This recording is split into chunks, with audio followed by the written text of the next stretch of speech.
This is Autoline Daily, the show dedicated to enthusiasts of the global automotive industry. And we start today in Europe, which, as you know, is a hotbed for electric cars. In fact, last year, it was the #1 market for EVs. The Renault Zoe was one of the biggest selling electric vehicles there last year, but sales just took a tumble. They fell 62% in January to just under 3,800 units, which is a sharp drop from the 16,000 it sold in December. As a result, Renault's total EV sales were down nearly 50% in January. Who knows if this is just a blip or a sign of things to come, but it's not good to see such a sharp drop-off. Yet, while Renault is struggling with EV sales, Hyundai says its IONIQ 5 electric is getting tons of hand-raisers in Europe. Since it was unveiled last week, it generated 236,000 inquiries from potential customers. Within 24 hours of opening reservations for a limited edition version, nearly 9,000 reservations poured in, even though Hyundai will only make 3,000 of them. Deliveries of the IONIQ 5 to customers in Europe start in the second quarter. Volkswagen reported its earnings from last year, and while they were hammered from the COVID pandemic, there is a silver lining in the numbers. Sales of cars and trucks fell 16% to 9.2 million vehicles, and it fell behind Toyota in the race to be the biggest car company in the world. VW brought in 230 billion euros in sales, down about 12%, but its operating profit of 10 billion euros was down a staggering 45%. By the way, 1/3 of VW's profit comes from China. It turned in a net profit of nearly 9 billion euros, which was down 37%. So where's the silver lining we were talking about? VW took a pretty big hit from the pandemic, but it was still solidly profitable. That bodes well for this year, as long as that chip shortage doesn't do another number on its numbers. We want to know what drives your testing. OTA, connected car, diagnostics, remote testing. Intrepid Control Systems is here to help you work from anywhere. Intrepid Control Systems, driven by your data.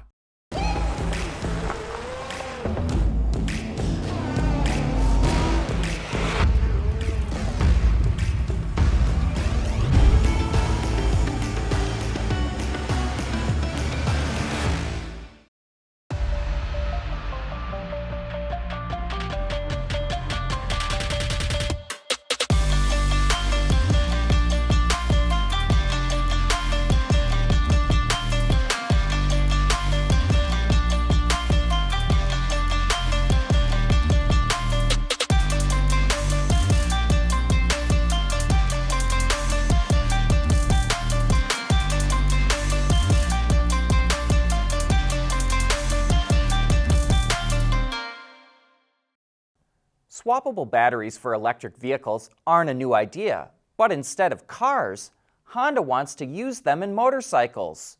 The company signed a letter of intent with Yamaha, KTM, a motorcycle and sports car manufacturer, and Piaggio, an Italian scooter maker, to form a swappable battery consortium for vehicles in the L category, which includes motorcycles, mopeds, three-wheelers, and quadricycles. The companies say the consortium will help promote more widespread use of electric vehicles and help create a more sustainable life cycle management of batteries. While it's not as practical to swap batteries in cars, it would be a lot easier for customers to swap a battery in a scooter or motorcycle at home or at work. Volkswagen must like Waymo's idea of turning minivans into autonomous vehicles. It's going to do the same thing with the ID. Buzz. The plan is to come out with a fully autonomous van in 2025 and to be used as a robotaxi for ride-hailing and carpooling.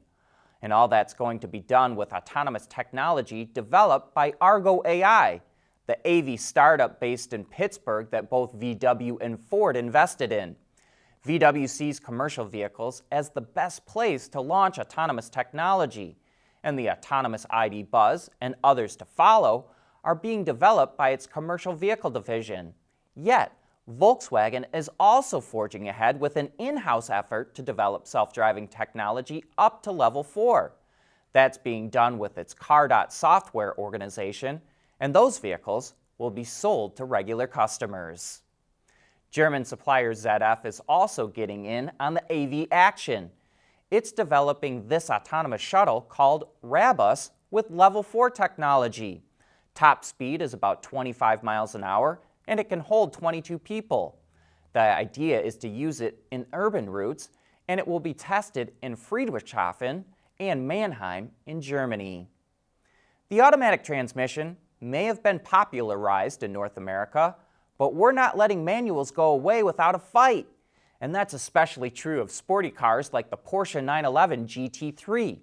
While it also offers an automatic, 70% of Americans opted for the manual in the GT3. And don't think that's the norm for the car. Global take rate for the manual in the GT3 is only 30%. Even Porsche was surprised by the manual in the GT3. The brand's head of motorsport said, quote, "We lost several bottles of wine by betting on the take rate when we introduced the manual option. We were surprised by how high it was." Other cars like the Subaru WRX and BRZ, Mazda MX-5 Miata, and Volkswagen Golf also have high manual take rates. Autoline Daily is brought to you by Bridgestone, solutions for your journey, and by Intrepid Control Systems, over-the-air engineering. Boost your game. The Chevy Bolt EV is a difficult vehicle to label. Is it a high-riding car or is it a crossover? While that debate can rage on, it hopes the all-new Bolt EUV won't have that same confusion. Although after seeing it in person, I'll say the EUV is a bit smaller than I was expecting. The focus seems to be more on the added length, which increases rear seat legroom and cargo space. And I'm here to tell you, even at 6'4", I had a good amount of legroom in the back seat. However, the headroom, whether you're in the front or rear, was a little cramped for me. Overall, the interior has a nice look, but what looks good in pictures doesn't always look good in person, and the Bolt EUV falls into the latter category.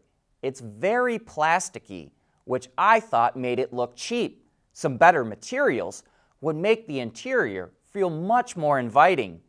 Compared to other EVs that I've been in, like the Tesla Model 3 and Y, Ford Mustang Mach-E, and BMW i3, the Bolt EUV has a more supple ride. It soaks up the bumps in the road much better, but it feels way less rigid. I'm sure suspension tuning has something to do with it, but those other vehicles mostly use a dedicated EV platform, which I think plays a role as well. Now let's talk about the Bolt EUV's biggest technology feature, Super Cruise. This is the same system that Cadillac originally launched on the CT6, but with a few upgrades. It improved the driver monitoring system, added 70,000 more miles of highway where the system will operate, and put in notifications that explain why Super Cruise is not engaging. So that means it has the same limitations as the CT6. The system kicks off at any major freeway exchange, even if you're staying on the same stretch of road, and there's no lane justification. It always tries to keep you in the center of the lane. That's good most of the time, but it can be a bit unnerving when passing a big truck. The upgraded system, with new features like the ability to change lanes, will only be available on vehicles with GM's new electrical architecture, and the Bolt EUV doesn't have that. The Bolt EUV goes on sale this summer with a starting price of $34,000, including destination charges. And be sure to join us for Autoline After Hours this Thursday, when we'll be taking a deep dive into the all-new Acura MDX. And before we go, we'd like to wish a very happy birthday to Bridgestone. The tire maker is celebrating its 90th anniversary, which was founded today back in 1931. It created a commemorative logo for the anniversary, and it has a special web page to provide information on the company's DNA, history, and vision. Well, wow, 90 years. That's a lot of time. And with that, we wrap up today's show. Thanks for watching.